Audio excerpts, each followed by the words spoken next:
I'll be honest, fellas, it was sounding great, but I could have used a little more cowbell. It's time to jump into DraftKings. Go to DraftKings today at DraftKings.com. Golf, NASCAR, soccer, you name it. And of course, Major League Baseball, basketball, hockey, and football. Go to DraftKings.com. Listen to the Armchair Quarterbacks for DFS advice all year round.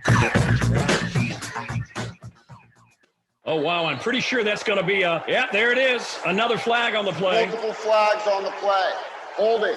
Offense number 97. That penalty was declined. Touchdown. After the play, unsportsmanlike conduct. Offense number 22. Penalty will be applied to the kickoff. This is going to be one of the strangest calls. That son of a... You playing against Dick this week? Yeah. Could be worse, man. When I played against him, he ejected all my players. What? Armchair. Lager, the beer that brought the forest down. I drive an exotic imported sports car. I eat exotic foreign food like frankfurters and pizza. But when it comes to numbing my mind, I'm a patriot. I drink the beer that brought the forest down. I'm a lager man. And with the new 80-bottle trunk pack, you've got enough for the evening. Hey, it's happy hour somewhere. Lager brings out the patriot in you. The Armchair Quarterbacks, ESPN Radio's public enemy number one. Weekdays, your first choice for sports talk here in the Southeast. What happens when 5 eligible bachelors welcome a little girl into their lives? Hey, it's my turn in the bathroom. Non-stop hilarity. My 5 uncles. Hey, Gina, welcome to your new home. You sleep in there, and we all sleep in here. The show that shows family values exist even in unconventional families. Oh, what are you guys doing in there? Taking hilarious comedy in a whole new funny direction. I don't get it. Why don't any of you guys have a steady girlfriend? I'm an emotionally abused orphan. Can I get in on any of these group hugs? My 5 uncles, Thursday nights on LSBC.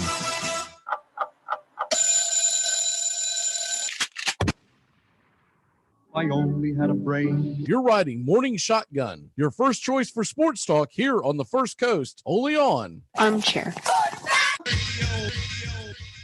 We live in a world now that welcomes and nurtures the screwball in all of us. Hey, it's a new decade, people. Time to get a little nutty. Treat yourself to Screwball Peanut Butter Whiskey, a smooth flavor that combines 2 of America's favorites, peanut butter and American whiskey. So no more social awkwardness. Time to embrace who you truly are. Get out there and make friends. And be sure it starts with Screwball Peanut Butter Whiskey. It's available nearly everywhere. Learn more at screwballwhiskey.com. Infinium Spirits. Please enjoy responsibly. Pretty good. It's pretty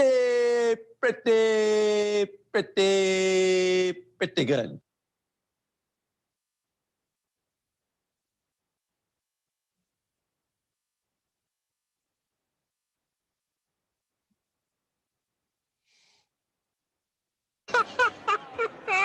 We have been hoodwinked, bamboozled, and flat out deceived. There's something kind of about a kid that's never played baseball. Make sure to listen to the Armchair Quarterbacks. Good enough for us down here in the bayou. Go Tigers and the Armchair Quarterbacks. It's morning. Yes. And what a lovely morning.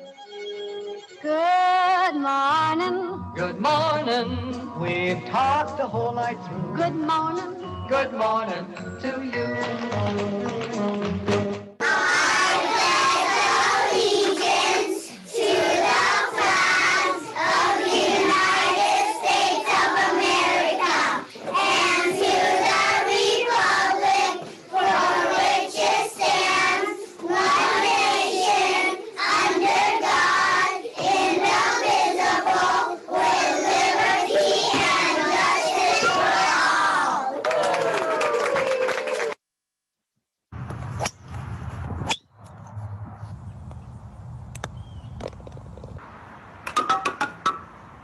What is your favorite celebrity?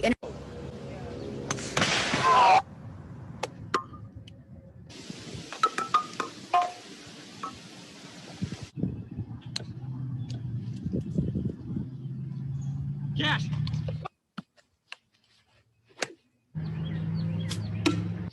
Have a nice night, guys. You too, bro.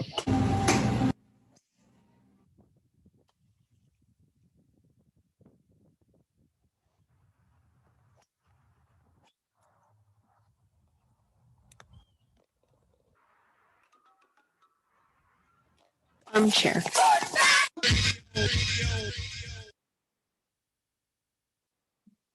CBS Sports Radio. You're listening to the Armchair Quarterbacks on CBS Sports Radio, #1 sports station. Good morning, and this is your Armchair Quarterbacks Sports Flash. Hideki Matsuyama made history on Sunday as the first male golfer from Japan to win a major championship. 10 years after making a sterling debut as the best amateur at Augusta National, Matsuyama claimed the ultimate trophy with a victory in the Masters. Matsuyama closed with a 1/73 and one-shot victory that was good enough to beat out Xander Schauffele's late charge. Matsuyama was 40-1 odds to win the tournament at Caesars Sportsbook by William Hill. Matsuyama could be found upward of 60-1 to the tournament at some sports books.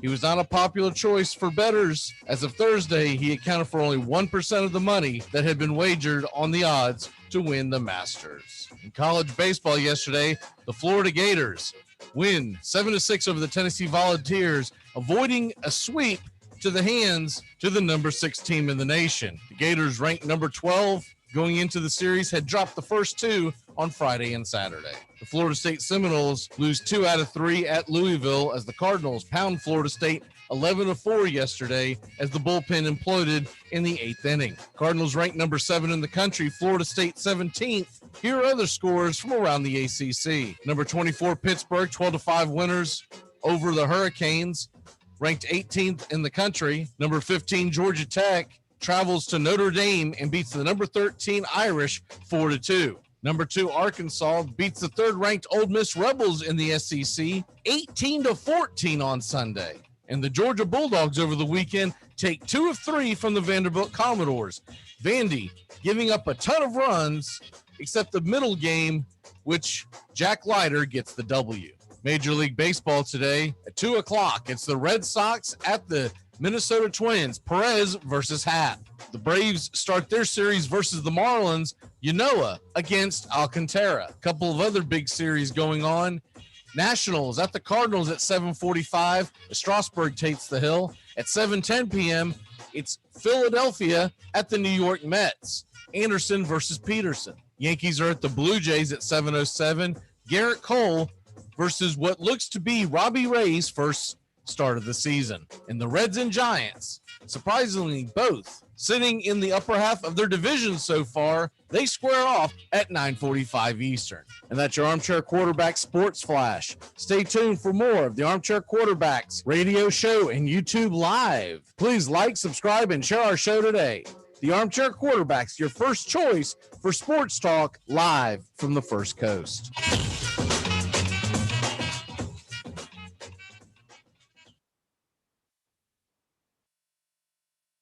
Good morning. It's time to wake up, y'all. You're listening to the Armchair Quarterback Show. We're here weekdays on CBS Radio, YouTube Live, 8 a.m. Eastern, 7 Central, 5 Pacific. The Armchair Quarterback Show, your first choice for Southern sports talk. Good morning, Mr. Justin Waller. Good morning. I don't know much, but I know one thing. The Philadelphia Phillies may have avoided a sweep against the Atlanta Braves yesterday, but they still haven't won that game. It's tied in my mind. Hi, I'm Mac McGinn. I don't know much, but I know one thing. Alex Bohm still hasn't touched the damn plate. He was out. He was out. We'll take a look at it here in a second. You're listening to the Armchair Quarterbacks. Gotta say, fellas, this is coming together nicely. I might actually spend some time out here now. With some fucking clothes on? Not my forte. Unfortunate. You bring the sustenance while we're hard at work, Katie. That's what I appreciates about you. Is that what you appreciate about me? Go easy, Squirrely Dan. Thank you. Your sister's hot, Wayne. There, I said it. I said it. I regret nothing. I regret nothing. Too fat to run. Armchair. Community Access Channel. He's the armchair quarterback. He's full of beer and he's full of snacks. The all-American man with a groove in his head. Hey, howdy, hi, top of the morning to you. Welcome to the Armchair Quarterback Radio Show. I'm Mac McGee sitting alongside Justin Waller. Justin, how the hell are you, sir? Oh, doing great, man. Had an amazing weekend with my mini-me. Another year older, celebrated pretty much all weekend with him. Survived a house full of middle schoolers Saturday night into Sunday. So I'm alive, and yeah, now to lick my wounds and recoup. Would y'all have a party or something? Oh, yeah. I had 5 or 6 young fellas over here, and reminded myself that I'm the pickup dad for the 3-on-3 basketball tournament. And yeah. All I know is I handled the post. I didn't move. There was no 3-second rule, though. I told him get out of here with that mess. The round mound of rebound is back. We're going to get into Braves Phillies because I know a lot of people want to talk about it, but we don't want to skip past the Masters. So let's go ahead and start off with that, because the Masters 2021 ended up being an historic one. The first time a Japanese-born player has won the Masters. They've come close several times, but they brought it up during the broadcast. I think it's worth mentioning how the Masters started a foundation over in Japan to get young players involved in golf. And I don't know all the details of it, but I think it's pretty close to like what a Major League Baseball does with RBI in the inner cities here, where they get kids that normally wouldn't be into golf, get to playing golf at a young age. And they started that a couple of decades ago. And they finally see the fruits of their labor come through, which is a really cool story. They've done it down in South America, evidently. So you kind of expect on the horizon, you're going to see a Latin American player probably make get the W as well. We've obviously already had people from the United States, obviously, because it's the Masters, and over in Europe, but they're trying to broaden the not only players winning from different countries, but it also expands the interest too, correct? So great day. Matsuyama holds on by a stroke. The only thing I didn't like about it, there wasn't as much drama down the stretch, because he had put the thing away essentially with, what would you say, about 5 or 6 holes to go? Yeah, I mean, it was pretty much it almost felt like a cruise control. Zalatoris, I hope I'm pronouncing that correctly. Played well, great first time appearance. I think we'll see a lot from that kid in the years to come. But it was an amazing win for golf, for the PGA. I mean, anytime you can extend your legacy and you have one of these firsts and you bring more kids to the sport, it can only carry the torch and make it even more competitive. So it's pretty awesome to see that. But for me, and there's got to be a group of us out there that it didn't have the Tiger factor in it. And I mean, whether he's winning or not, I think you need him in the tournaments. So speedy recovery, and hopefully Tiger's back soon. Cause yeah, I kind of checked out. I didn't have the drama I was looking for, and my favorite player wasn't in the field. So it was just lackluster for me. And I don't want to take anything away from the accomplishments of this weekend, but man, it's just not the same without Tiger there. Yeah, it's more fun when Tiger. I think it would have also been more fun if you had more guys, more household names at the top of the leaderboard. I think that had a lot to do with it too, because when I looked at it on Saturday going into Sunday, and I was looking at who I'd be pulling for, and essentially it came down to, well, I think it'd be cool to see Matsuyama win one, so that's who I ended up pulling for. But Jordan Spieth was the only household name that was up there at the very top. John Rahm ends up finishing tied for 5th, so not too far off.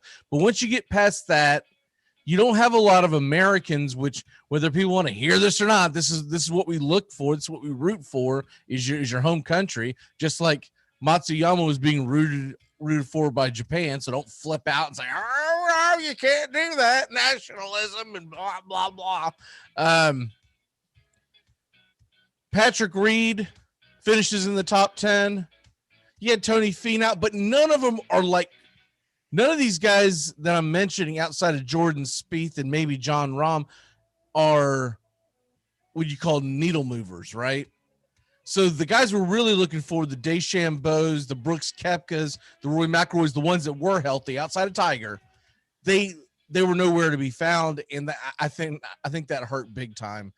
You know, even Justin Thomas was down there. Phil Mickelson didn't make any kind of a run. So I think that's what hurt the most. And even if you have a guy like Bubba Watson, who's won it twice before and is from Georgia, that becomes a story that, you know, that you can root for against. I'm not a Bubba Watson fan, but I would be pulling against him, and it gives me a reason to pay attention to it, right? Instead, yesterday afternoon, to be honest with you, I was checking the leaderboard, and I ended up tuning in with about 2 hours left, right around 5 o'clock Eastern. I was like, all right, I'm going to go ahead and put this on and see if it gets interesting. And there were a couple of times where you got a little verklempt in there, but I wouldn't say that Matsuyama was ever in any.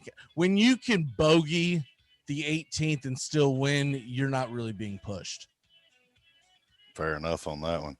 Speaking of Koepka, how did you check out his exit interview on Friday? How'd you like that? I did not see what did he say? He was just big Koepka emotional. Someone asked him the great question of how disappointed he was to miss the cut, and he didn't miss the opportunity. How effing disappointed do you think I am? I worked my A off just to get here, and then to play like this is pretty much disappointing. Like mic drop, walk off, big fella. I mean, that's how you answer that question. Well, I didn't realize his injury was as severe as it was, and the turnaround from the surgery. You add on to that, they were talking about it on Friday. I saw him play, and I heard them talking about the extent of the injury and how it was unrealistic for him to try to play, but he just really wanted to play in the Masters, and that he probably needed a few more weeks of rest, and that especially with the Masters, because players still have to walk the course. They haven't fallen to that yet where they're all riding around in, you know, golf carts. They're talking about how hilly the terrain is, and the pressure it would have put on his legs and the pain it would put on his legs, which eventually, everybody knows this, if you have any kind of a pain, no matter where it is, it eventually wears you down. If you have a toothache, it's going to make you tired because you're tired of freaking getting, you know, the pain of your toothache. It may have nothing to do with your golf swing, or you're out there trying to play a pickup game of basketball or whatever. But if you have a toothache, it's going to hurt like hell, and you're eventually just going to get drained. So that's something that hopefully he can get that straightened out by the time, I guess, the PGA will be in May, and then you'll have the U.S. Open in June. It wouldn't surprise me if Koepka skips the PGA to get ready for the U.S. Open. I just want to see him back competitive, and I'm still waiting on him and a DeChambeau pairing. Anytime we get those, that's entertainment. I'd at least like to see the two of them, be a tag team match against like four of the other golfers. Just see how it goes. I just want to hear them discuss pace of play again. I mean, that seemed to get them both riled up enough. And if you guys get competitive over that, let's see you trading darts when you're both playing at the top of your game. See what that does for the conversations. All right, so let's go ahead and get into the first quarter of the Armchair Quarterbacks. We finish up batting practice. And here we go. This is the play in question that everybody's asking about. Everybody's talking about this morning.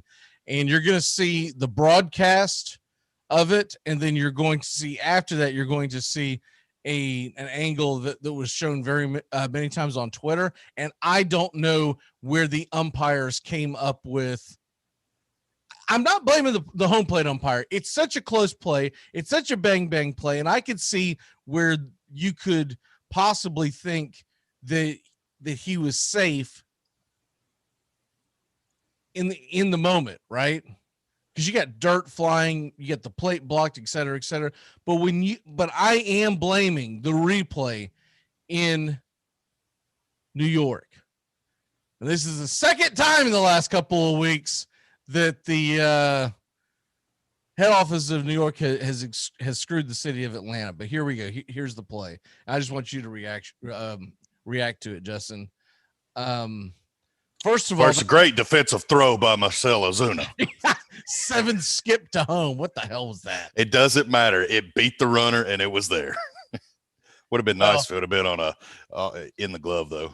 If it's on a 1 hop, he's out by a mile. If it's a 2 hop, he's out by at least 10 feet.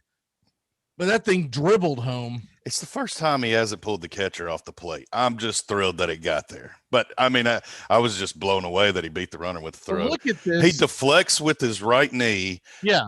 The lead foot, which pops it up off the ground and over the plate. It never makes contact. Here's the view that you're going to see several times here. And this is the part that, yes, when it comes over, he never touches the plate. And what in the hell were they looking at in New York? He never had to even dust the plate off. Look, it's still just as clean. His foot kind of goes over a plate, but it never touches it. And so that's why with the umpire sitting there and his head's moving and your head's bobbing and whatnot, I could see how the ump misses it. Okay. And I don't think you notice the deflection of Darno's knee. That knee to the shin is what pops that leg up. Right. And the foot comes off the ground and pops exactly the momentum. So I'm with you. I can justify home plate calling it on the field. The problem is I don't think there's enough evidence to overturn it. And there's where the rule is stupid. Because you have to, I guess, lean with what's on the field. But I think that looks blatantly obvious that there was not contact with a bag. Yeah, I hate the rule. I hate this in football and too, where they say not enough evidence to overturn. And I think you should default to, when you see the replay, what is your gut instinct the call should be? Not enough evidence to overturn is a cop-out. The answer should be he was safe or he was out, but not because there's not enough evidence to overturn. Because everyone in the stadium could see it on the Jumbotron. Everyone on Twitter was melting down at this point. Which, oh, by the way, you want to sit here and try to tell me that baseball's dead? Nobody's watching baseball. Why the hell was it the number one thing trending in like about 30 seconds on Twitter, right? And so I hate that rule, and I don't know how you get around it, both in football and baseball, but I don't believe that not enough evidence to overturn should be the cop-out. You should have to come out and say he was out, he was safe. It was a touchdown, it was not a touchdown. It was a fumble, it was not a fumble. The ball was out of bounds, it's Celtics ball. The ball was out of bounds, it's Lakers ball. There should be definitive. You should not be able to backstroke your way into, well, since we can't, you know what? We're just going to blame the home plate umpire. I'm going back to tennis again, and I know I beat this dead horse, but can we not have a sensor in the bag that we know if it was touched or not? I mean, why can they do it? You can't tell me it pulls in more income than Major League Baseball, and they can't afford to have the technology. The NFL as well. I mean, why are we still arguing over first downs and goal lines? Did it get in or did it not? Well, let's end it. Tony's talking about the Horschel tantrum. I was I don't know. I was going to wait to ask him on Friday about that, if he was fired up about that or not. But he basically says he needs to throw his tantrums behind closed doors, take his medicine. Did you see that over the weekend? I did not. It was a big, I'll try to pull I'll get the video up by Friday when Tony's on. How about that? There was just a temper tantrum thrown and it kind of went trending. It wasn't the biggest thing in the world, but it was enough for the golf purists to get pissed off. And I get it, because I'm a baseball purist and I get pissed off when things aren't done the correct way. So we'll have to see what his a rant because of his socks and shoes thing where he made that shot. I'm just gonna have to get the video because I can't do it full justice without the video. So Friday, as they say, we'll put a pin in it and we'll lead it off Friday. But But back to that Braves play at the plate, man, I'm telling you right now. If the guy is safe, then call him safe. If he's out, call him out. But I don't like that. Well, there's just not enough to overturn. And oh, by the way, how about during this broadcast, we find out that Major League Baseball wouldn't let A-Rod into their club, so he has to go out and buy an NBA team. And how does he have to buy an NBA team? He bought the Minnesota Timberwolves. So, did you hear Vasgersian asking him about how involved he was going to be? Did you hear his response? I did not. He said, I'll be honest with you, I'm more of a baseball guy. I'm not going to get involved in it much. I had radio broadcast going with the TV just down low. I didn't watch the Sunday night broadcast. I would have loved to heard the baseball the radio reaction to that replay. They were more professional than I would have been, and kind of a similar thing that it's just unfortunate it was called safe because the evidence wasn't there. Again, it goes to the stupid rule of there isn't evidence. So maybe you need to call everybody out in baseball, and then you can overturn it if it's safe or not. So I know this is a little off the track, but we are going to get into the football here in a minute. Did you see this layout, this spread that Gardner Minshew did? Like a photo op? No, I didn't. I did not. I mean, is it better than the I'll pull it up. I'll tell you what, I'll pull it up over the break. It is a whole lot of what the hell is he doing? It's like, so you know how everyone would call people back in about 15 years ago, oh, he's metrosexual? I would call this hillbilly sexual because he's got a mullet and everything. And he's got no shirt on in some of the shots. And he's like trying to look like tough, but vulnerable country boy look. And I'm like, that's how you know your playing career has gone down the crapper when you're doing a photo shoot, right?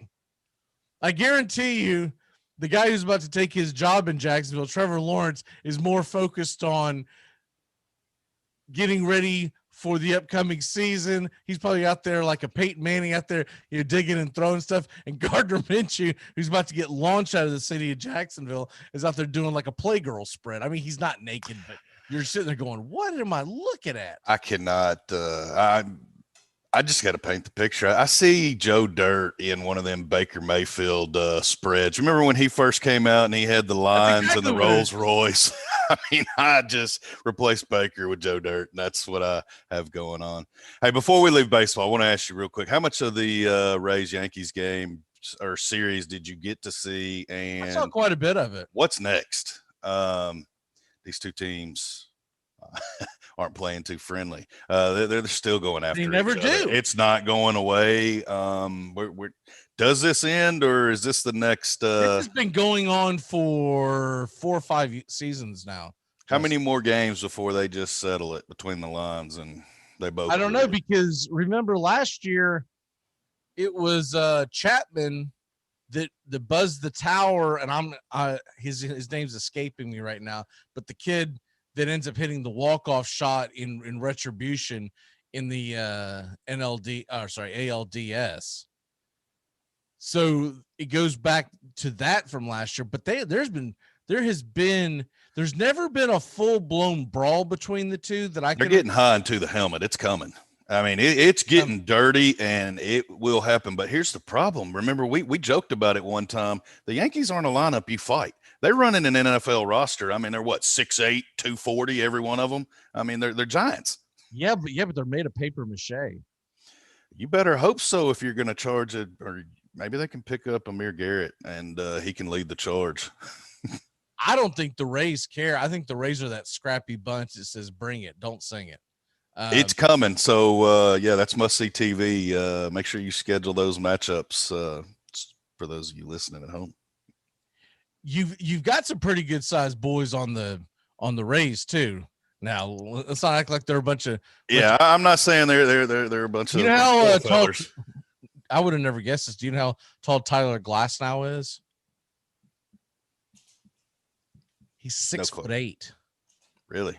225. He doesn't look the same size as Betances out there. Well, Betances has been gone for. Well, that's a bad example. I think he'll be another big heater out of the bullpen. Hell, I would have known. You know, Michael Wacha is 6'6". They're all surprisingly taller than we think. They are, until you get to the catchers. Like, let's see these big boys. They've got a 5'8" catcher of her backup, Mejia. 5'8", 188 pounds. What the hell's going on back there? You're not blocking anything with that. Zunino is decent size, 6'2", 235. I'm trying to see if there's any other like names you're like, you don't want to mess with it. The outfielders are actually pretty short. Rosareno is only 5'11". He plays better. He's a speedster, man. He can bob and weave. You got to catch that dude. Austin Meadows, that's the one you got to death. That's the one you got to worry about. Austin Meadows, he's 6'3", 225. He's a lefty, so he's going to throw that southpaw. He's out of Atlanta, Georgia, man. I'm going to tell you, Choi gets a lunchbox on you, you're going to take a nap. Yeah, I don't see him, for whatever reason, he's not on this. I know I saw him play the other day because I was like, man, it's about time I seen Choi. He roped one off the wall, and by the end of the play, he was standing on first still. I'm like, Jesus, what? This guy. But yeah, I'm just curious to watch it. I saw that there was a lot of back and forth this weekend, and I expect Manfred to step in eventually. But I hope that these guys police it themselves beforehand. He must have got sent back down because of injury, because I don't see Choi on there. But Diego Castillo, 6'3", 250. That's some chub coming. You know, Rich Hill, 6'5", 220, 221. He's out of Boston, Mass. Rich Hill, that's another southpaw. There'd be some pretty good brawls in there. I just feel like Giancarlo Stanton and Aaron Judge, if you breathe on them, they're going to crumble like paper machete. Didn't the Yankees bring in Odor? Maybe that's why. Maybe that's why they did it. Yeah, maybe they felt they needed it. They're like, hey, man, them Rays are bigger than we thought. Like, man, we're about to get our ass kicked. Yes, they do have Rougned Odor. I feel like that just happened in the last week. The only reason why he's on the team, man. Yeah, I mean, it's making sense now. After this weekend he's series, out there to make sure that freaking one of their stars doesn't get in a fist fight. Because that DJ LeMahieu's a big boy, too. All right, let's go ahead and take a quick break. When we come back, we're going to be talking football. We're getting into the mock draft, and we'll have that ready to roll on the other side of the break. Keep it locked in here on the Armchair Quarterbacks. This time I'm going to kick that football clear to the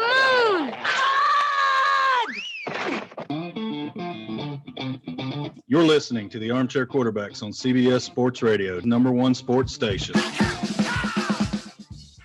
Slide here is your X. But if that's the call, Mike, Will, and Sam all have to know they're shifting. Open palms to post, thumbs ups to crosser, thumbs downs and out. Trevor, why don't you get up here and draw that for us? Playing real football is hard. Playing fantasy football when you got the Armchair Quarterbacks by your side makes it a lot easier. Make sure to join the Armchair Quarterbacks right here. We'll answer all your questions, pickups, trades, you name it. You want to win your league? Then listen to the Armchair Quarterbacks. Fantasy football time.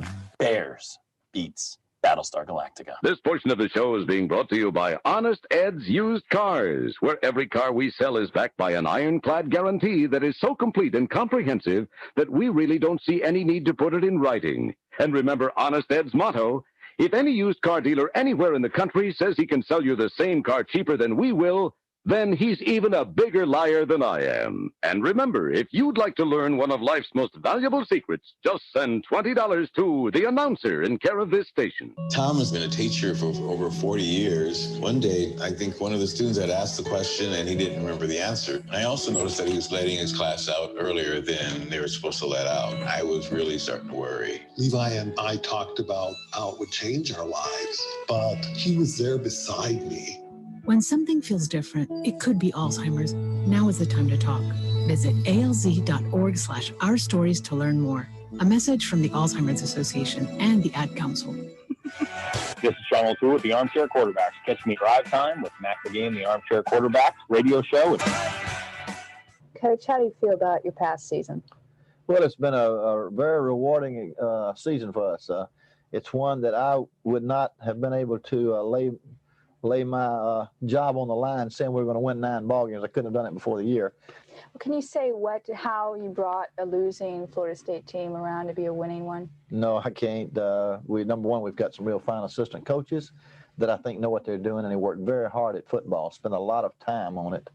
And even more important than that is the attitude of our players who knew what they wanted to accomplish and had confidence that they could do it, and were willing to work. Make 2021 your year. Learn with purpose with the Great Courses Plus. You'll have unlimited access to enlightening, engaging, in-depth video and audio courses on hundreds of topics taught by incredible professors. And you can learn anywhere, anytime with the Great Courses Plus app. What purpose awaits you? Find out today with a free trial. Sign up at thegreatcoursesplus.com/radio. Remember, thegreatcoursesplus.com/radio. Imaginary hat. What is this? What are we doing? So dumb. This old man told me I was too reliant on technology. So I called his ass a hypocrite and unplugged his life support. Armchair.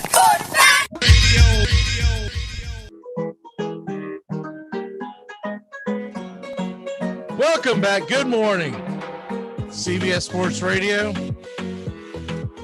home of the Armchair Quarterbacks, and we hope you're having a good Monday morning as we're just a little bit closer to the NFL draft.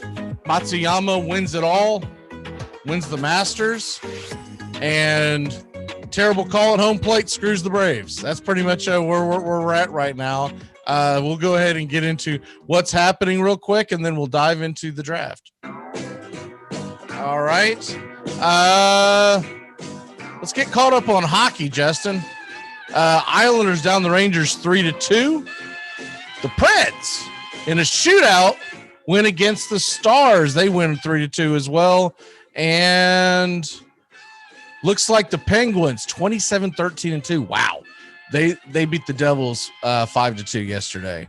So there you go with that. And in the NBA, Celtics beat the Nuggets 105-87. They outscored Denver 31-8 in the fourth quarter. So I flip over beginning of the fourth quarter just to keep an eye on it. And I was like, man, it's a pretty darn good game. And then they just blow their doors out. Not something the Celtics typically do this year, especially on the road. Bucks beat the Magic 124-87. And then you also had, of interest, the Spurs outlast the Mavs, and A-Rod's Timberwolves upset the Bulls. So A-Rod's had a hold of them for one day, and they're already doing stupid things like winning games that cost themselves. Sell high. Exactly. Undefeated franchise. Already screwing themselves in the draft position. And in Major League Baseball, we won't get into what happened yesterday. Let's go to talk about today. Red Sox Twins at 2:00. So if you're looking for something to watch, Martin Perez against J Happ. That should be a good one. 7:07, you got the Yankees and Blue Jays. Robbie Ray makes his first start of the year, so we'll see how bad he gets clubbed by the Yankees. And Garrett Cole's also on the mound. Tyler Glasnow, he's on the mound against the Rangers, and the Braves start their series with the Marlins. Yanoa will get at least one more turn. I think he'll probably get to this turn and the one on Saturday as well before they possibly go to maybe a Bryce Wilson. They're just going to kind of see how it goes. I really think they need him in the bullpen. I mean, Yanoa did phenomenally in that first start, but I really think they need him in the bullpen. And I think as much action as he's gotten, as good as he looked in that first, if he duplicates that today, I think they'll find and move some folks around, because you've seen some guys struggling that maybe you can send a message and send them down and keep Noah out in the bullpen. And the Cardinals host the Nationals tonight, so there's some interest there. You get Strasburg on the mound, and no hit alert. The Padres, Darvish, goes up against the Pittsburgh Pirates. So look out. Watch out there. That's a no-hit alert right there. Also, we'd be remiss if we didn't bring this up. Phillies Mets start their series tonight. And Peterson versus Chase Anderson. That ought to be a fairly high-scoring game. Should be a lot of fun. Did you see the tweet by Stroman on Sunday all ticked off because they played the game. Did you see this? Well, I seen he was mad about his start and he couldn't go again for another 5 days. Did they cancel it early, or I didn't see the drama. I just seen he was upset about he thought they should never start the game. Yes, so they started the game, and I don't know, 9 pitches or so into the ball game, it starts pouring down rain. They never come back on the field.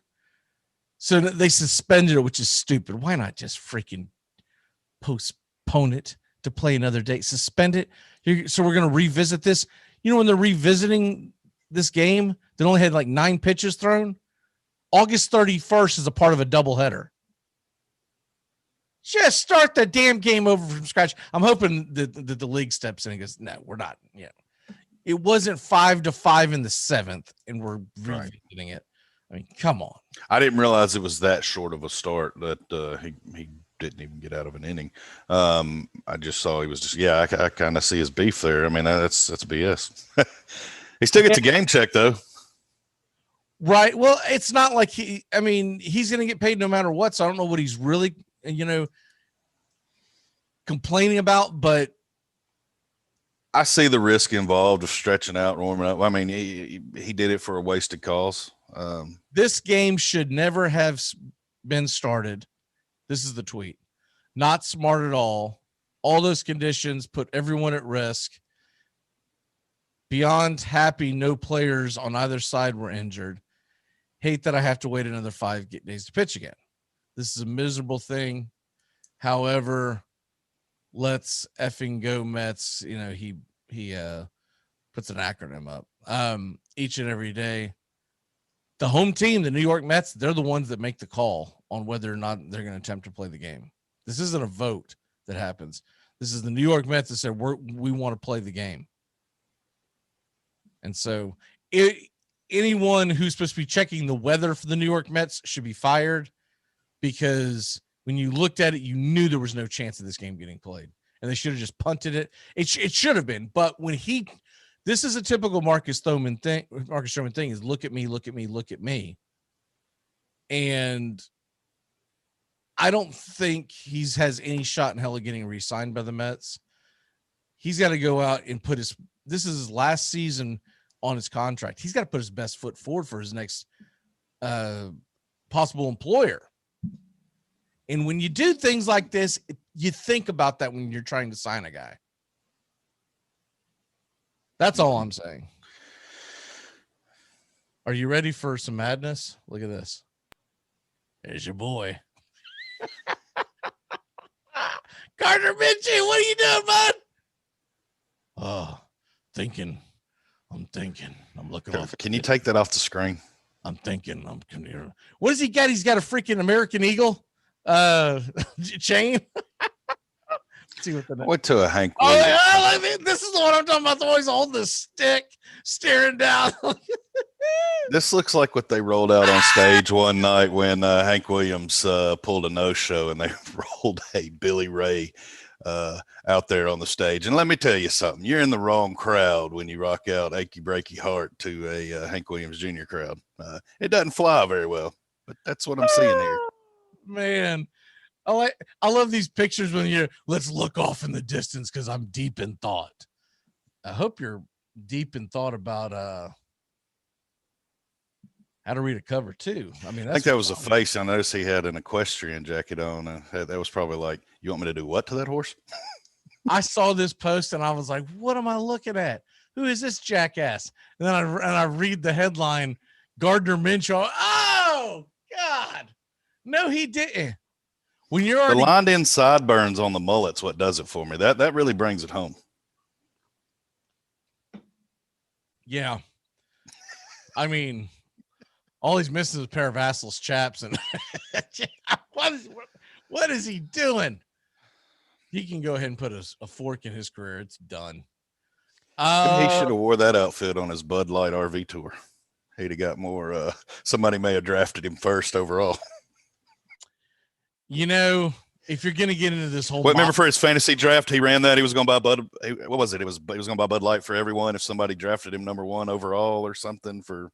fantasy last season. Yeah, and no one bought in on that thing. Yeah, dude, I'm good, man. I'm not drafting you number 1 just to get Bud Light. Like what are we talking about here? I paid more than that to enter the league. Right. And Bud Light, that's what you picked for me? Thanks, Bud. Wow. It's a hell of a friend. I mean, at least go up a couple of bucks, right? If you're gonna, the guy that won's the one that got him the photo shoot. Jeez. Yeah, you're gonna have to pay my entry fee if I draft you number 1 too, because if I'm gonna get the Bud Light to drown my sorrows, then you're gonna have to pay the entry fee, because I'm not gonna win my league if I draft you number 1.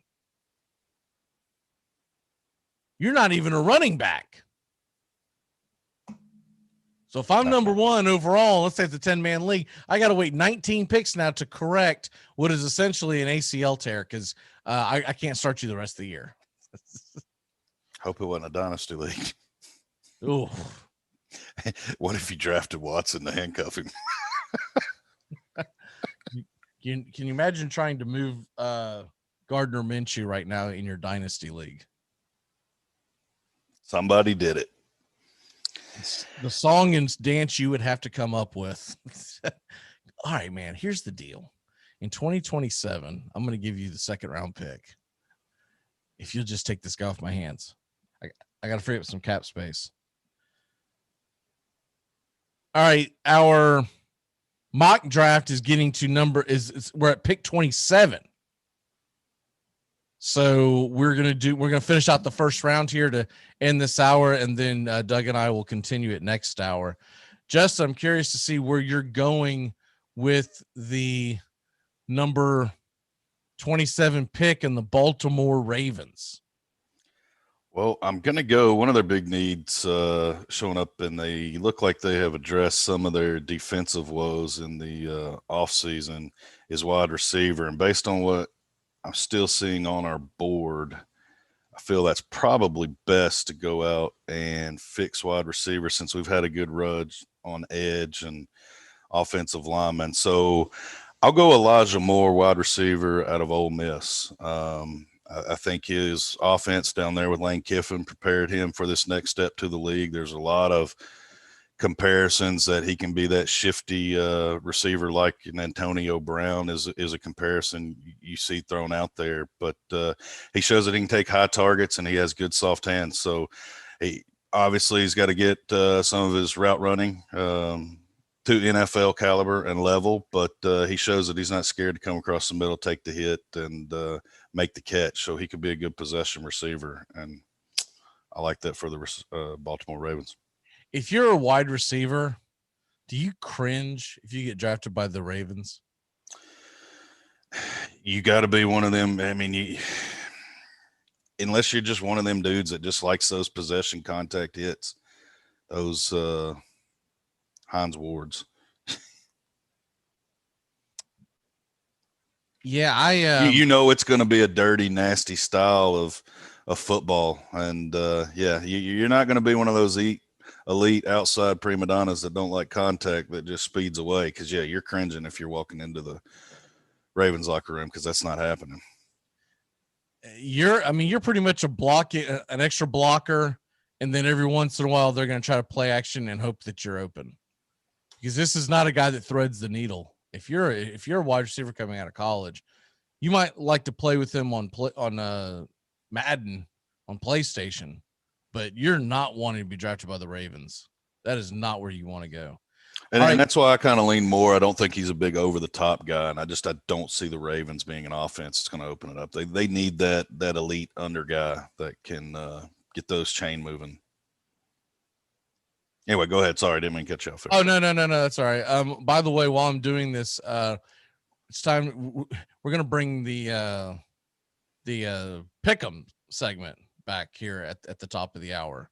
I should have led with that on my text to you last night, but so go ahead and get you something picked out to pick on the Pick'em segment. I meant to bring it back last week full board. I totally just escaped on that, and so we're gonna try to do it today.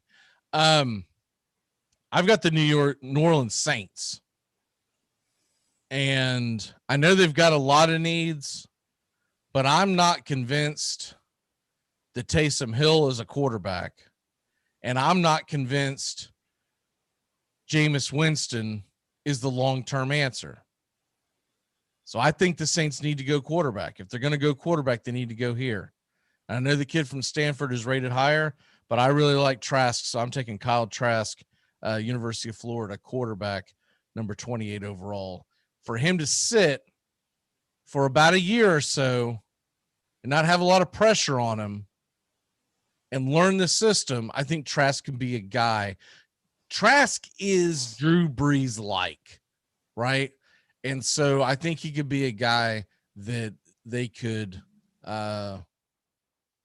build around, and you don't feel the pressure to throw him in the starting lineup right away.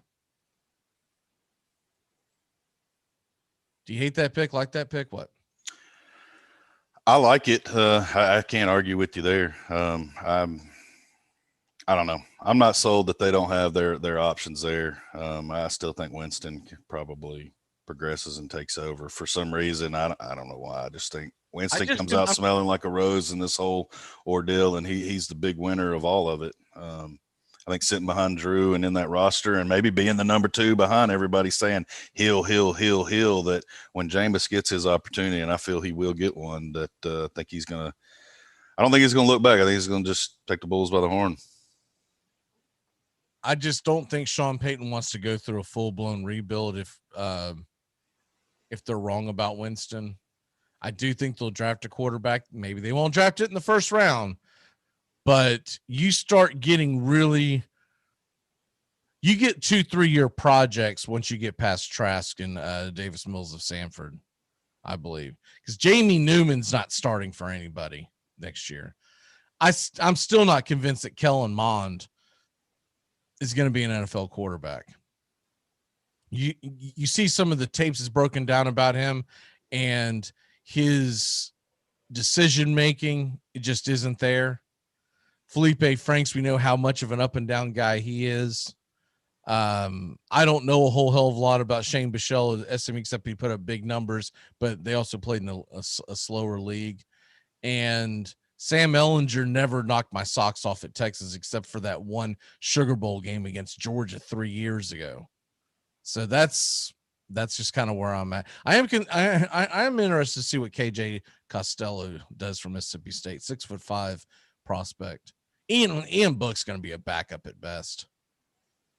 Okay, so we go to the Green Bay Packers. Who you got?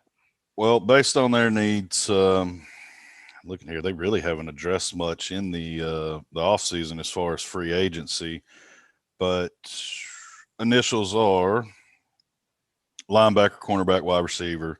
After what we've seen here, we could go wide receiver here, but I still feel like that's probably not the pressing. You can address it later. I think there's a linebacker that stands out, and they've predominantly been a team that has always had that staple, that star middle linebacker, and Xavier Collins of Tulsa is sitting there at pick. I think this is 29, and that's where I'm going with this pick. A lot of comparisons. He's light and rangy like Van Der Esch of the Cowboys. He gets a lot of comparisons to that. So rangy middle linebacker that isn't really scared to step up and be a team player and plug the holes and bounce things wide so his teammates can pursue. He's just that all-around team guy, that alpha on defense you're looking for. All right, I'm going to go Asante Samuel to the Buffalo Bills, best defensive back available at this point. We've already had Farley go off the board. Didn't he go to Tennessee? Yeah, Tennessee. Patrick Surtain, Alabama, left quite a while ago, I believe. And J.C. Horn. Great pick, especially after Derrick Henry killed Josh Norman last year. Yeah, there he is. Unbreakable. What's that? I said they need a cornerback, especially after Derrick Henry, the King, killed Josh Norman last year. Remember when he stiff-armed him out of the planet? Oh, yeah. Well, I also believe that I believe in in someone's lineage. And that's why I would pick Patrick Surtain before I drafted Caleb Farley. And Asante Samuel Jr., of course, his dad was an NFL defensive back. And they go into it knowing what the life is going to be and the expectations. That's why a lot of times you'll see the son does better than the dad when it comes to Major League, the National Football League, because the son is already understanding that this is a job. This isn't just a game, right?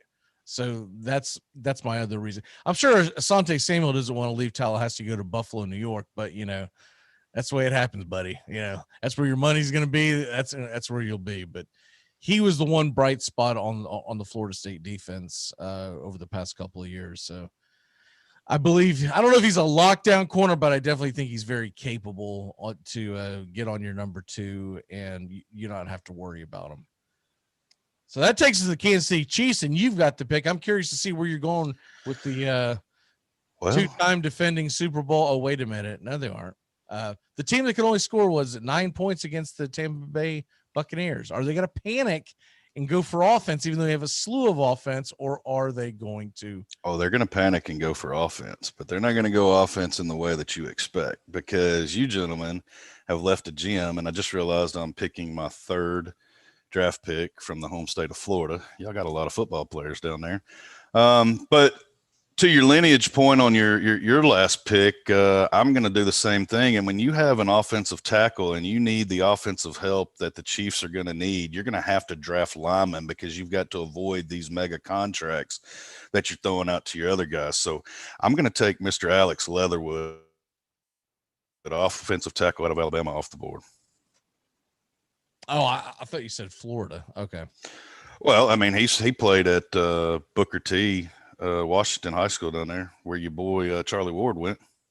Well, I think most of these players are from Florida. Yeah, that's what I'm saying. I just realized that for hometown, this is the 3rd one. All 3 of them today have been from the great state of Florida. So there you go. Well, they definitely need offensive line help. And if you get one out of Alabama that falls to you that late, I mean, why not? I mean, I can't really argue against that pick, because their defense isn't terrible. They'll try to address it, but their big thing is to try to put pressure on you by scoring points.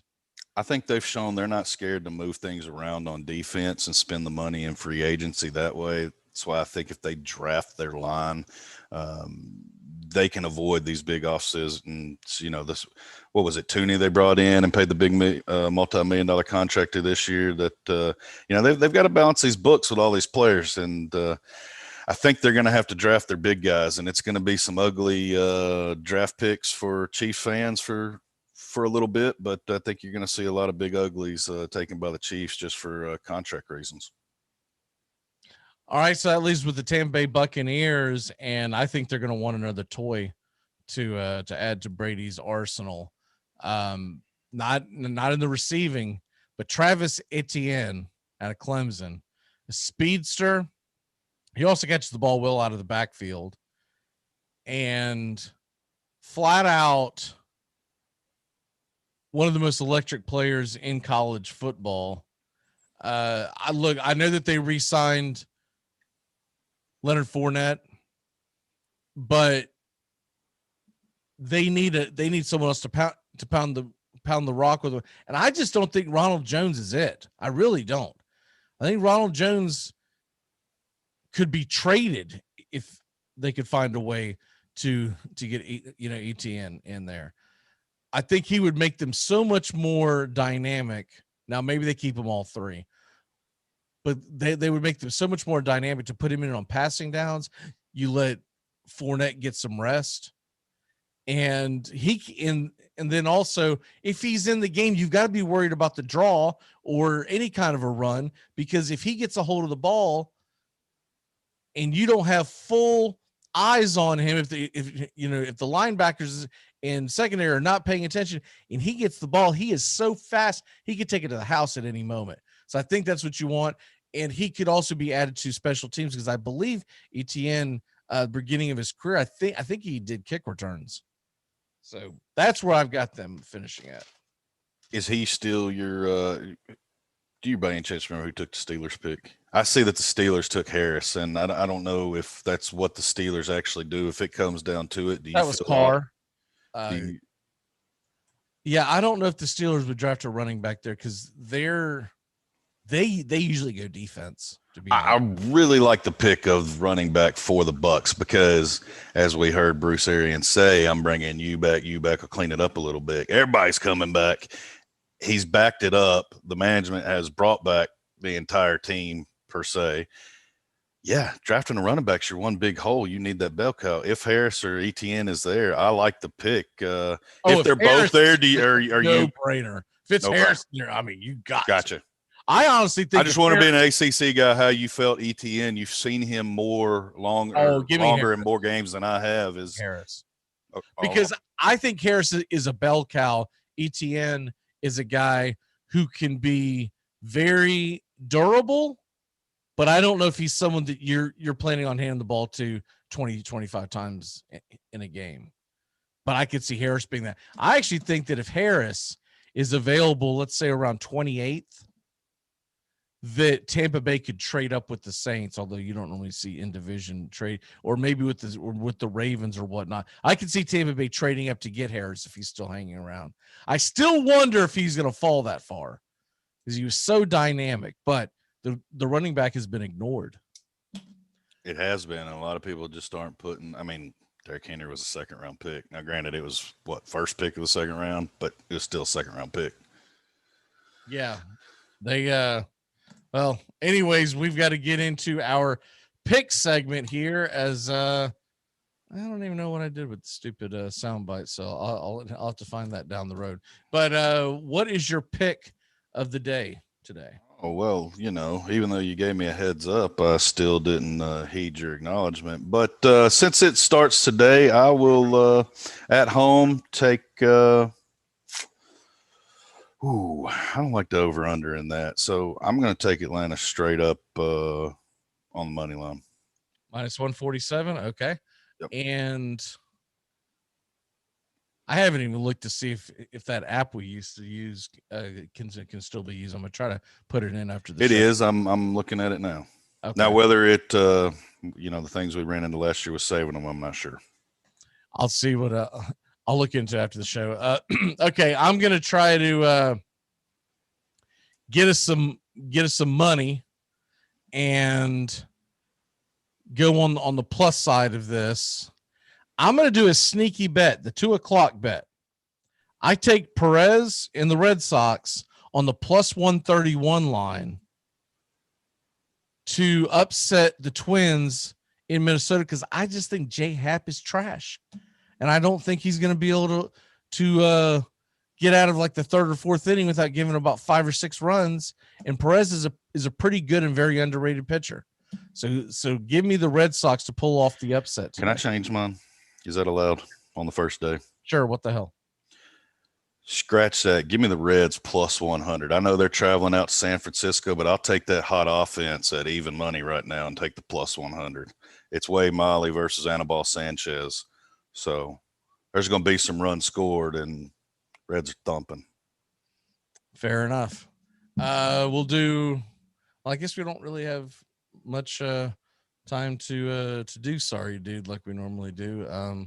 Do you have a sorry dude out there? I do not, sir. Sorry, I completely let you down. I apologize, buddy. I got all excited. I did my draft homework. I had my picks pulled up. And I was like, all right, I even got backup. So when Mac pulls my guys, I know what to do. And I forgot all about it. I apologize. That's all right. I have a couple, but none of them are that outstanding. So we'll just punt that to next week. Doug should be joining me here in a minute. What's your walk off, sir? Tell Doug, how's he taste that L this week? Hey, chased him down in the Dynasty League. I got my first W in it, and the auction draft, not so much. I got annihilated, which I think might have been his team too. So I think me and him played each other twice in 2 different leagues, but split 1-1, but I'm not positive. Hey, you want to hang around for a second and listen to the intro of this? This is a different intro we did at the beginning of the show. This is a Braves fan heckling Bryce Harper, telling him he's never going to be as good as Acuna. Okay. And Harper keeps correcting him because the guy's pronouncing Acuna's name wrong. Okay. So, all right, here we go. Watch this. You'll never be as good as Acuna. As hard as you try, you'll never be as good as him. You'll never be as good as Acuna. You can try as hard as you want. You'll never be as good as Acuna. Armchair.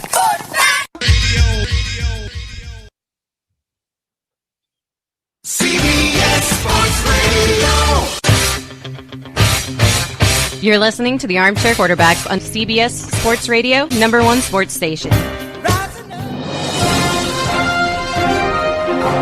Good morning, and this is your Armchair Quarterbacks Sports Flash. Hideki Matsuyama made history on Sunday as the first male golfer from Japan to win a major championship.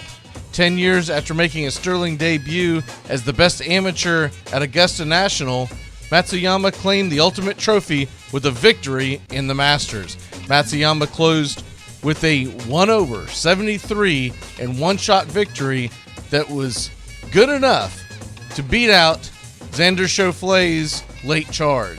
Matsuyama was 40-1 odds to win the tournament at Caesars Sportsbook by William Hill.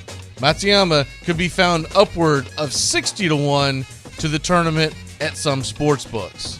He was not a popular choice for bettors. As of Thursday, he accounted for only 1% of the money that had been wagered on the odds to win the Masters. In college baseball yesterday, the Florida Gators win 7-6 over the Tennessee Volunteers, avoiding a sweep to the hands to the number 6 team in the nation. The Gators, ranked number 12 going into the series, had dropped the first 2 on Friday and Saturday. The Florida State Seminoles lose 2 out of 3 at Louisville as the Cardinals pound Florida State 11-4 yesterday as the bullpen imploded in the 8th inning. Cardinals ranked number 7 in the country, Florida State 17th. Here are other scores from around the ACC. Number 24 Pittsburgh, 12-5 winners over the Hurricanes, ranked 18th in the country. Number 15 Georgia Tech travels to Notre Dame and beats the number 13 Irish 4-2. Number 2 Arkansas beats the 3rd-ranked Ole Miss Rebels in the SEC 18-14 on Sunday.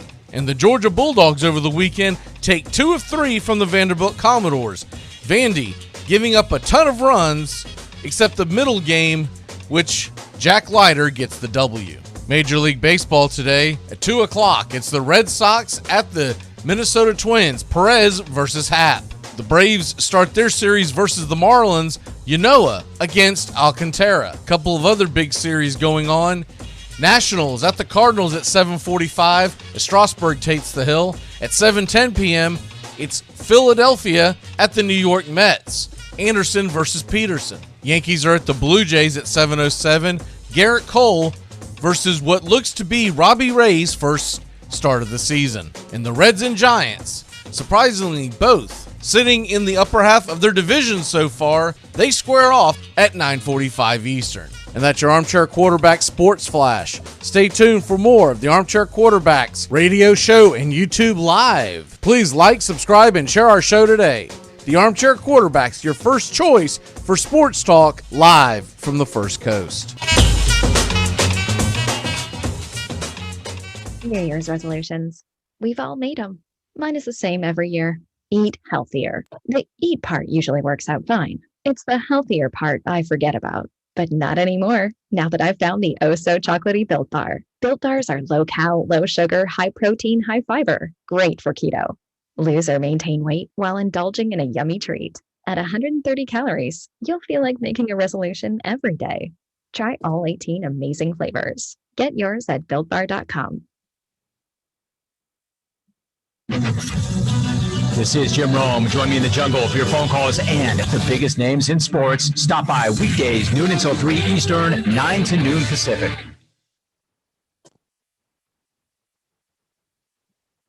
Hi. What can I get you? I was wondering if you could turn on that television to the Philly San Francisco game. You got to be kidding me, man. You know, I understand the Bears game's close and that game's a blowout, but there's a lot of implications on the line here. We both have players on the Eagles team. He's got Brian Westbrook. I've got Donovan McNabb. It's very close. It would mean a lot to us. I'm sure you can understand. It was a fantasy football thing that you Yes! I get it. That was my fault initially. So you'll change the channel? No, we can't do it.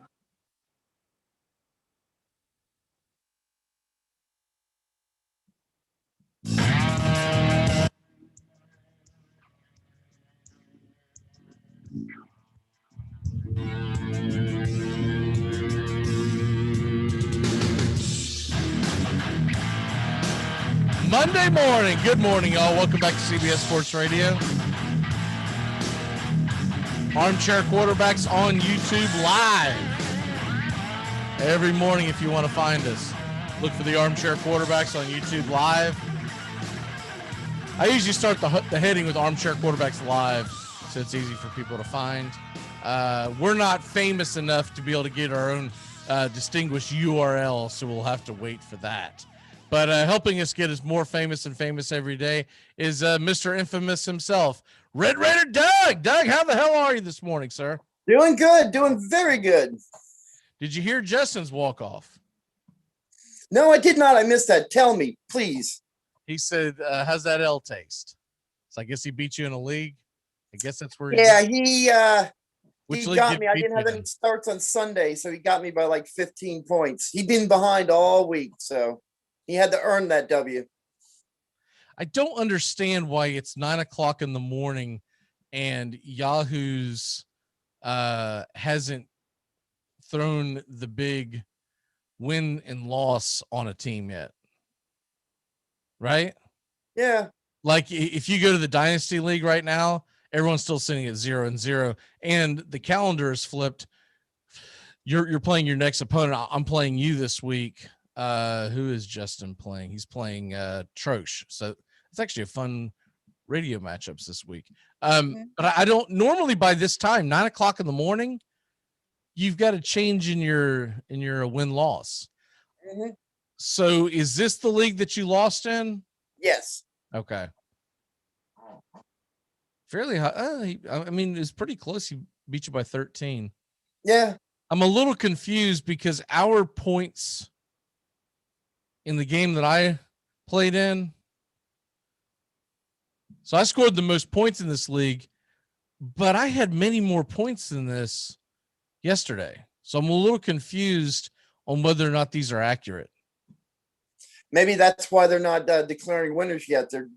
Maybe they have to retally them or something. I mean, it normally doesn't take this damn long, though. I mean, because I was in the 660s last time before the Braves game started, and I would have gotten at least a few points from all my Braves players. So I was around 6. I think I was 669-ish, somewhere in that area.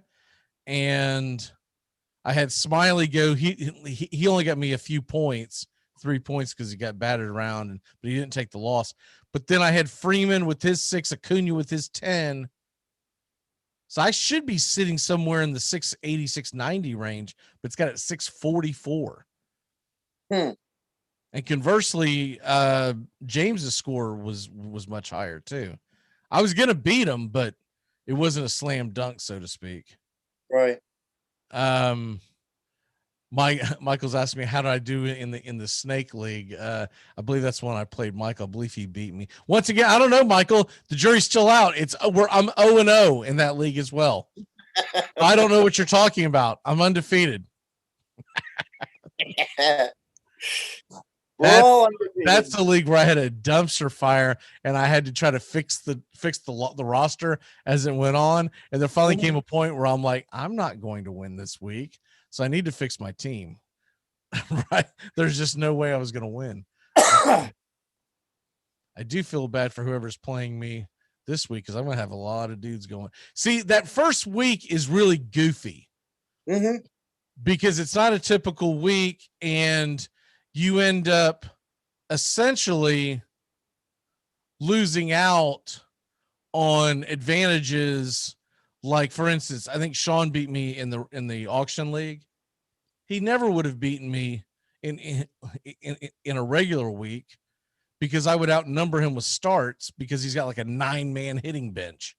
Yeah. How'd the rest of your leagues go? Everything else was kind of smooth. I mean, I had a few problems in the I think it was in the snake draft. I had a few injuries among outfielders, but besides that little hiccup, it was a good week. Besides Justin's little comeback, it was actually, I was quite pleased. Considering I had to draft the snake draft team while I was working, it wasn't a bad week. I have some guys I had to clean up on my team. That's all I know. I'll just put it that way. I got some guys that sit on my team that they're just eating sandwiches. They're not really participating.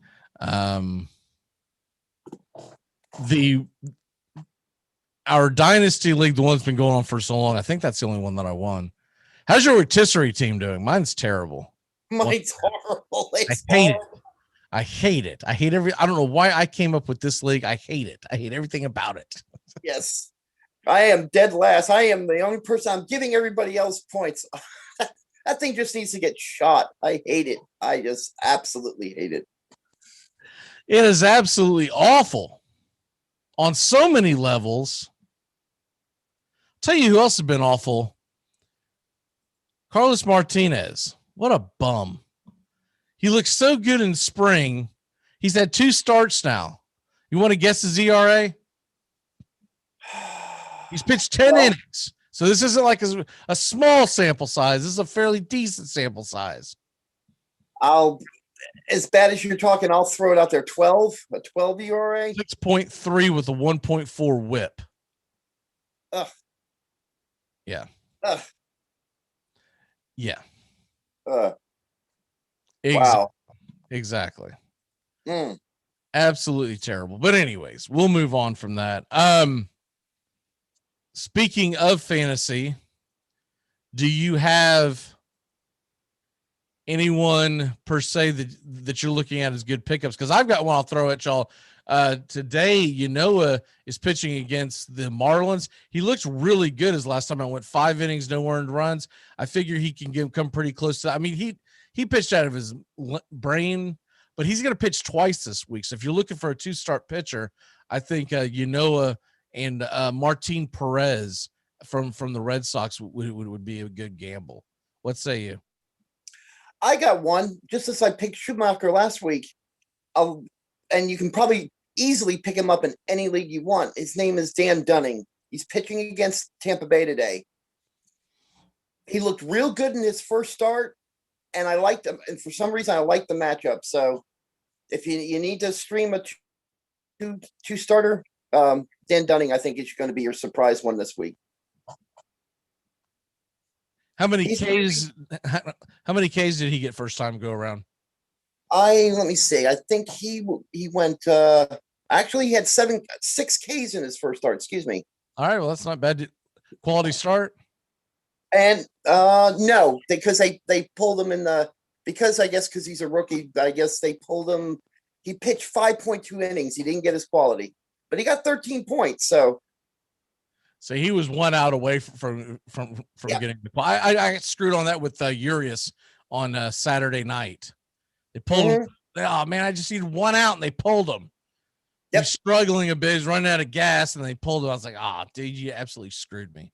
It was a league where I was fine anyways, but I always like to see them get it. All right. What about batters? You got any batters that you like this week?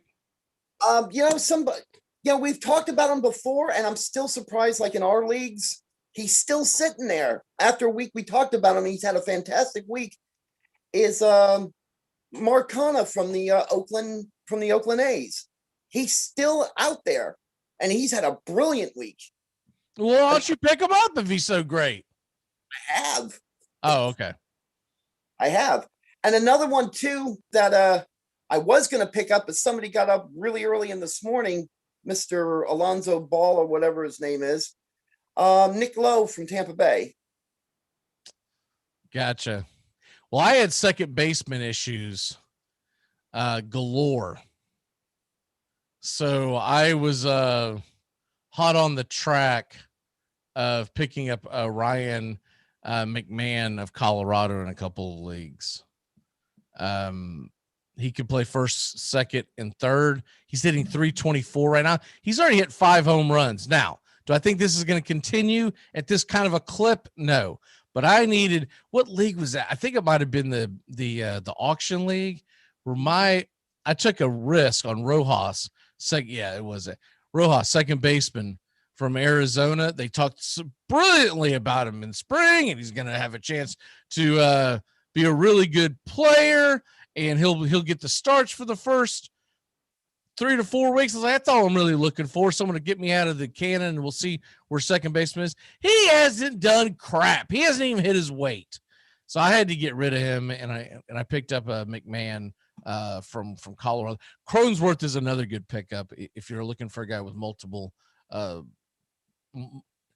positions. I think Cronenworth possibly can even play shortstop.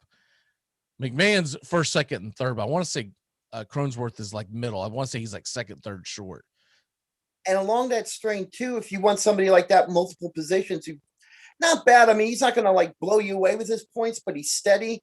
Is Tommy Edman from the Cardinals, because he plays shortstop, first base, outfield. He plays like 4 positions. So if you're looking for a multi-positional player that will give you some value, he's one to pick up too, and he's available in almost every league as well. All in all, I'm fairly happy with my teams. I'll get them straightened out when we get to these normal weeks where they're not 11 days. And I mean, just goofy stuff happens with that. People will see what I'm talking about when we get about, I don't know, 2, 3, 4 weeks into this, where if you are behind the 8 ball and you don't have enough points to catch with pitchers, you are going to take some L's. Yeah. And you're going to have to spend about a month and a half fixing your lineup on pickups. And that's not an easy thing to do either. That's hard to do. Which is why I was fine with losing in a couple of those leagues, because I was like, man, my teams are junk right now. And I was looking at projections and I was like, there's a couple of positions that I need to straighten up. I was like, I might as well go ahead and bite the bullet now. And the reliever has been a little more important in our league, and they're so hard to find. So I ended up trading out, times where I could have went 2 starts. I ended up just grabbing relievers that I like their situation in. Yeah. Your Reds are off to a hot start. They're playing the Giants is tonight, 9:45. They're on the West Coast. That should be a fun series because the Giants are playing pretty good baseball themselves. Yeah. When I started watching, I watched a couple of games, but then I realized something though. I'm cautiously optimistic. We played the Pirates. Pirates are probably not arguably, the worst team in baseball. So I was happy to see that our bats were hot and that our batting placement was, I think it's the best I've seen it in years. But after the debacle with Arizona, I'm still a little bit, I'm glad we're in first place, but I didn't like what I saw in Arizona because that old monster of that bullpen is still garbage, because the bullpen came out and lost this game, lost at least one of the games to Arizona. So I'm cautiously optimistic. I'm glad to see that they fix some of their problems in the middle part of the batting order, like with India, who I talked about last week, and Neuring's on a hot streak. I mean, he's ahead. He's tops in home runs in the majors. Right. And I think when we fixed a lot of that, but I like to see, and Sonny Gray will be back this week. So if anybody's got a Sonny Gray on the IL, get him off. By the way, we didn't mention him, but Robbie Ray comes off the IL today. He's usually a good source of strikeouts. Now you're playing with fire because he's going up against the Yankees, and he's a lefty with that right-handed hitting lineup. Yeah. As much as he likes to strike out people, he likes to give up bombs too. So it's hit or miss. But I've got him in one league. I'm gonna go ahead and roll him out because he is pitching twice this week. So you hope for the best and hope that whatever he can get muster out of New York later on in the week, he plays Kansas City that he can get those points back. Yeah, that's very true. So but with the go ahead. No, I was going to say it's interesting they're doing all this without Sonny Gray.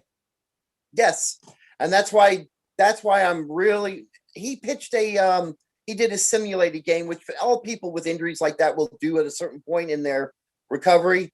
Right. And from what I understand, he pitched a brilliant game in his Saturday warm up or his whatever you call it game. So the idea is they don't know when. I'm thinking it might be Wednesday. He'll be taken off the whenever his IL stint is finished. I'm not quite sure what that is. I think that's in the next. They say he went on at the beginning of the season, so he should come off of it by Wednesday. So, and if he starts Wednesday or Thursday, that'll be good. By the way, who is your team in the Dynasty League? In the Dynasty League is Big Red. Rotisserie Dynasty. Oh, Rotisserie, that's the Balking Dead. Oh, okay. I told you I wanted to shoot that team. You're in last place. Okay. I swear, it doesn't matter what I do, good or bad. It'll fluctuate throughout the week. I'll begin Monday morning in 6th place. It does not freaking matter what the hell I do. Yeah. I see that Willie Beef has come back down to the earth. He's now within striking distance of a couple of guys. But my problem in that league, I hate to get sidetracked, but I really want to bitch about this. My problem in that league is I do really good in only about 4 of the categories, and then I do piss poor in the rest. Yeah. So even though I'm getting good points, they rank you for people who don't play this. They rank you top to bottom. We have 8 guys in our league. And so you get 1 through 8 points for, if you had the most RBIs, you would have 8 points awarded to your team. And so we go through all the different, I think there's 15 different, no, there may not be that much. We'll say 13 or 14 different statistics. And so you're ranked, but the problem is I'm ranked really high in like 3, and then the rest I'm trash. And it's like, oh God. Oh God. And I can't figure out that stupid thing that I added this year, the Ks versus walks ratio. Yeah. It's absolutely terrible. Yeah, we're gonna have to adjust that league, maybe. Dude, you're either in last or next to last in almost every category. That's horrible. I told you. I just want to take it behind the shed and shoot it. Listen to this, man. I didn't realize it's as bad as it is. I am number 1 in saves and holds, tied for 2nd in quality starts, 3rd in WHIP, 3rd in ERA, number 1 in wins. So that sounds like a good start, right? Mm-hmm. Listen to my batting. Last in runs, last in RBIs, tied for last in stolen bases, last in total bases, last in average, last in OPS. My batters suck. And you would think I would have like a bunch of junk on my team, right? No. I've got Alonso, LeMahieu. I got Seager. I got Ozuna. He has not played with a crap. Conforto. Rendon, Judge. I've got Yastrzemski. I've got decent names. They are pitching like crap. I mean, hitting like crap. If I can just get to halfway in like 4th or 5th place in any of these categories, I would do a huge leap. I might, and we only get so many pickups per week. I mean, sorry, for the year. And I've already gone through about a dozen. But I might have to overhaul my entire batting lineup just to try to. I just want to get like middle of the pack, and I can be up there. Oh, that's terrible. We got to do our mock draft and get the hell out of here. I didn't realize what time it was. It's a bad job by me. Who are you taking with the Jacksonville Jaguars, the number 33 overall pick? Well, overall, because of the way the picks went, they need a safety bad. So I would be taking Trayvon Moehrig from I think it's Virginia Tech. Trayvon Mooring. Okay. I always have to look up these guys on how to spell their freaking name. So you're going safety with the Jags. That's interesting. All right. So I got the Jets, and let's see, who do we give them? We gave them an offensive line. We gave them a quarterback. I believe, man, I really want to go where the talent is and give them. That's probably where Najee Harris is going to go to in New York, by the way. I think we overlooked that. So I'll pick the next best thing on the board instead, and I will go Javonte Williams, North Carolina running back, because they don't have anything for a running back in New York. And I hate doing that. Quarterback, offensive line, running. You're not really addressing the need in defense. But they've got to get something better than a 65-year-old man out there running the ball, because you've got to give a change of pace. And I think Javonte Williams out of North Carolina might be the best way to go for the.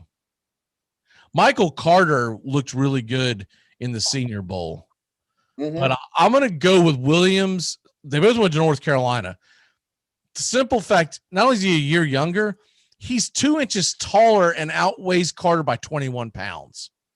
And that's a big deal to me when it comes to looking at my running backs. I don't like the tiny running back. I like a solid running back. If you're going to be short, you need to be stout. Right. Who are you going with the Atlanta Falcons pick? That's the last one for today. I was looking at what's been picked, and some of it I didn't agree with, because I think a lot of Atlanta would have gone a different direction. But going in the way that we were drafting, I'm taking Caleb Farley. They need a defensive back badly.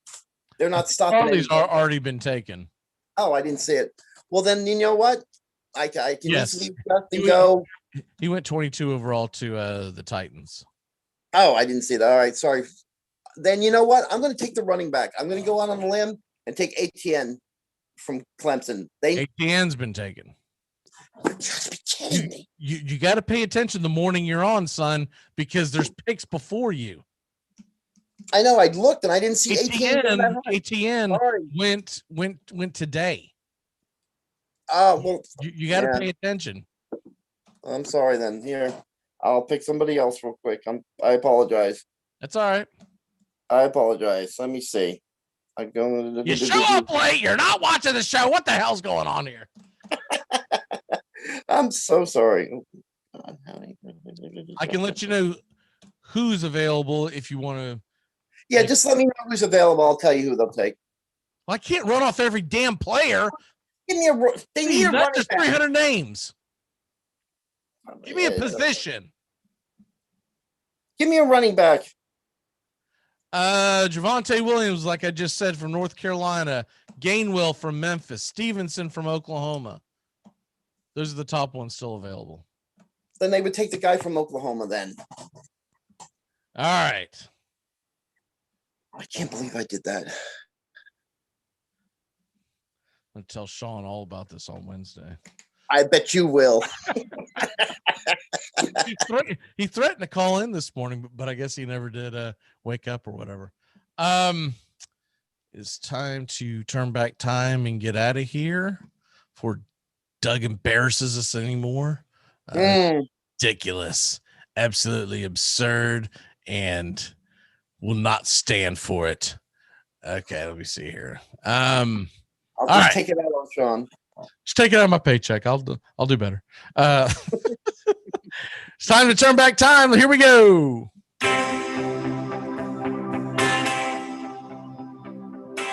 All right. Well, this one, 48 years ago. If you'd asked me, I'd say 148 years ago. I've always heard of the great Ben Hogan. We never saw him play. Ben Hogan on this date, 1953, wins the Masters, shatters the Masters scoring record at the time by 5 strokes with a 14 under par. I want to say when Tiger broke his, it was 19 under par, somewhere in that area. Also on this state, Sam Snead and Ben Hogan. Sam Snead wins his third Masters the next year by 1 stroke over Ben Hogan. So Ben Hogan had a hell of a run there in the early 1950s. And the Minneapolis Lakers beat the Syracuse Nationals in the NBA title 4-3 on this date in 1954. Now, that would be a great time for them to actually hold the NBA playoffs, wouldn't it? Mm-hmm. Of course, back then they probably had 1 or 2 rounds. They didn't have this ridiculous amount of rounds we have now. Anyways, another rant for another day. They're taking their sweet time to get to these playoffs. They're going to end up mashing in like into July. I thought the way they set it up, I thought the NBA was going to start much later than the NHL, but it looks like they're going to both start in the same time frame and still do the same stupid ass thing they do every year, where you're competing with the NBA playoffs and the NHL playoffs every single night on TV. It's stupid. It is so damn dumb. You're never going to grow either one of those sports doing that. NBA's already pissed off all their old school fans, so they've lost them. In the hockey, you can't get anyone to watch it in the United States unless you're in a hockey city. So work with me. Work with me. It's your Birthdays. We're going to try to pick people who are not dead. We wish them a happy birthday. This is a really, really thin one today. But Ted Ginn Jr. is, wow, is he really? Ted Ginn Jr. is 36 years old? That is hard to believe. I didn't know Ted Ginn Jr. was that high up in years.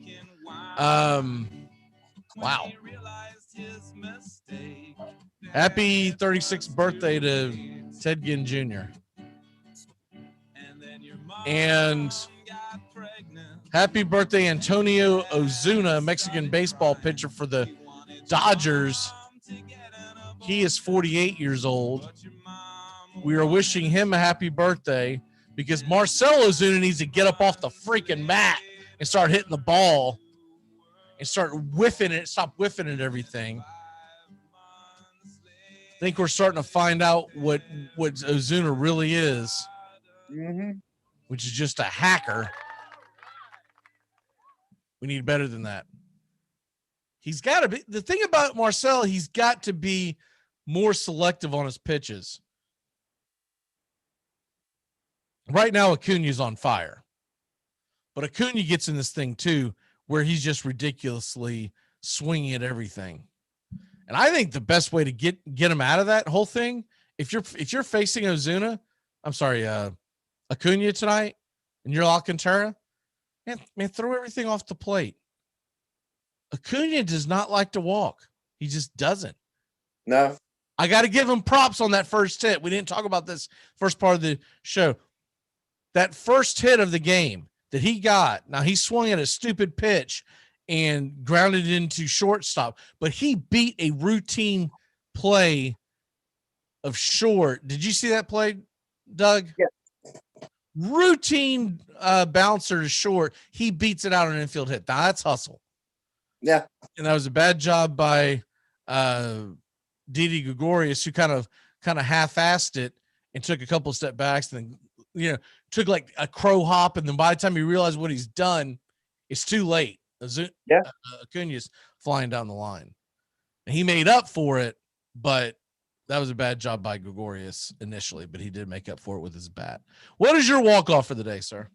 It's something nobody's really talked about, but I'm kind of interested to see what the future will be for it. Eddie George became the head coach of Tennessee State. And I thought that we didn't talk about that the first hour, and it slipped my notes. What's your thoughts about that? I'm really intrigued because I've always liked Eddie George. I thought he's always had a great football mind, and I have a good feeling he might make Tennessee State at least competitive. I just have a feeling in the future, down the road, not today, maybe not this season, but I think he's going to change the culture at Tennessee State. Well, I'd like to see him use that as a stepping stone, just like Deion Sanders, a stepping stone to a job that they really want in a big time university. Yep. Right. But with that being said, even if they stay there in the small HBC colleges, there's nothing wrong with that either, because you get to mold young men, and maybe you keep yourself out of the limelight. So there's something to be said with doing that too. So, I thought it was great by both. My walk-off for the day. So we saw where they're talking about changing the rules for allowing NFL players be a little more lenient on the numbers they use. And I love the tweet by Derrick Henry, who says, change your numbers, cool and all, but can we get away from this rule? There's a rule in the NFL that you essentially can only use X amount of helmets, and it's for helmet safety, right? Yeah. But what they're really looking at in the big picture, what Derrick Henry's talking about is he's not talking about changing the type of the helmet. He's talking about being able to have more variety so that the Titans and other teams can use more of a larger scope of the throwback jerseys, because you want the throwback jerseys to coincide with the throwback helmet. And I didn't really think of that being an issue until he brought it up on Twitter. And yeah, I mean, I'm for it. I'd love to see the Titans wear those old school Houston Oilers helmets and jerseys, let the Raiders wear the old school version of Raiders helmets. So I never really thought about that, but that is a valid point. All right, we're going to go ahead and get out of here. Tomorrow, Stephen Trosh will be with us. He's going to have the first pick of the draft tomorrow because the Miami Dolphins are up. And we've also got the Bengals to be drafting tomorrow. We've got a lot of big picks that Justin and Stephen and I will go through. And we got something else planned that I'm going to drop on them by surprise tomorrow. So we'll see you tomorrow. Keep it locked in here on CBS Sports Radio. And we'll see you on YouTube Live and on CBS Sports Mañana. Goodbye, sweetheart. Well, it's time to go. We're back tomorrow with another show. Well, unless we're fired, we'll talk to you then. Goodbye, sweetheart. Goodbye. Goodbye. Guys and gals, it's time to go. We'll see you on the next show. Same bat time, same bat channel. Thanks for listening to the Armchair Quarterbacks on these CBS Sports affiliates and catching the show on YouTube Live. We're here weekdays, 8 a.m. Eastern, 7 Central, 5 Pacific. Find Armchair Quarterbacks on YouTube Live today. Please subscribe and share and take us everywhere you go. The Armchair Quarterbacks, your first choice for Southern sports talk, live from the First Coast. Gonna get